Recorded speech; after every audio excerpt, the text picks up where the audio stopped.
Good morning, students. This is Mr. Hen. Again, do not adjust your speakers. This is my natural monotone. Today we're going to talk about transitions in your essays.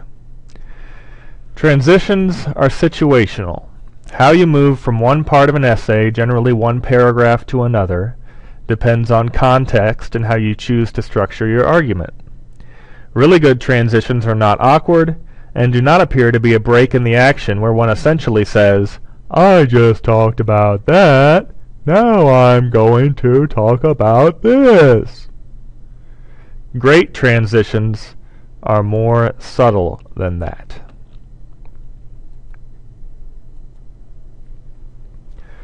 Some more thoughts on transitions. The best transitions read smoothly, effortlessly, and are often not even noticeable because they are so well done. For the high school writer, achieving that kind of effortlessness often takes revision. You should be used to working on your essays, writing and rewriting until you get it right.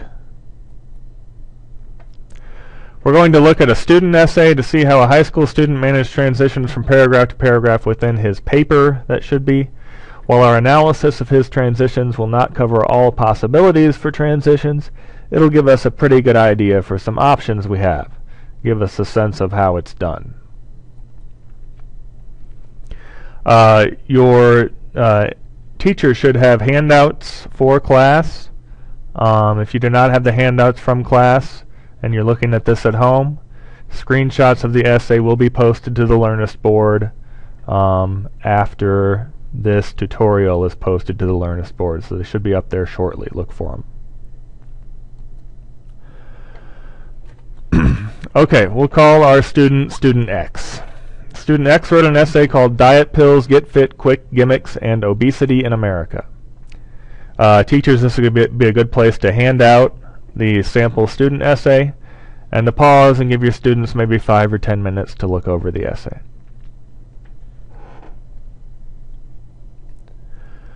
Okay, once you've read the essay, it's simply a matter of looking at how this student moves from paragraph to paragraph and seeing what techniques, what strategies he uses to keep his argument going.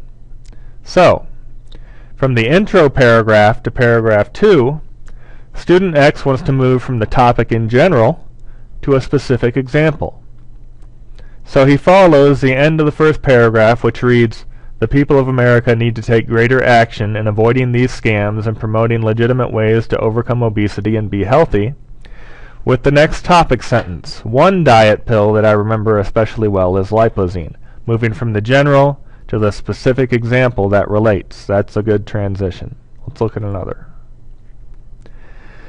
To end paragraph 2, if you take a look there, student X says, worse though is the fact that pills are not the only thing Americans are buying into. The way he states that signals that the transition will be into something else that Americans are buying into. And sure enough, the next sentence has to do with the Contour Abs Belt, another get fit quick scheme, that is advertised. Notice he doesn't exactly say, I just finished talking about that, now I'm going to talk about this, but he goes from one example that is an example of a general case to another example that is a different example of that general case. The transition from paragraph 3 to paragraph 4 is simpler.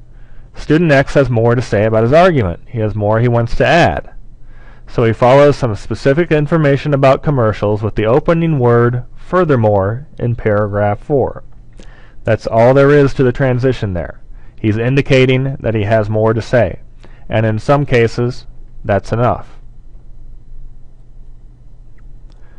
Finally, from paragraph 4 to the conclusion, the transition is subtle as well.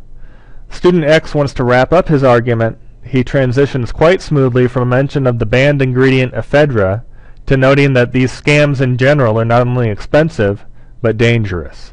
He goes from the specific example of ephedra to a general statement that helps him cap off his conclusion to the essay topic. We saw several strategies for transition in student X's paper. these strategies are organic, you use the approach that best fits for what you're doing. The first happened to be a transition from the general to the specific. The second paired together things Americans are buying into, so it went from one example that's similar to another example. The third transition simply indicated that he had more to say, so he used the word furthermore. And the fourth, reaching into the conclusion, went from a specific example to a more general statement, kind of the reverse of what he did from intro to first example. From last example to conclusion, he goes from the specific to the general. Final thoughts. There is no set formula for transitions in a college-level paper. There will be no formula for you next year when you go to college and write essays for a variety of classes. Figuring it out will be part of the process. Transitions need to be managed organically. That means it's not set ahead of time, with attention paid to the movement of the argument. And it's not about one size fits all. It's about using your brain to think about what's appropriate for the context. Finally, I'd like to leave you with this.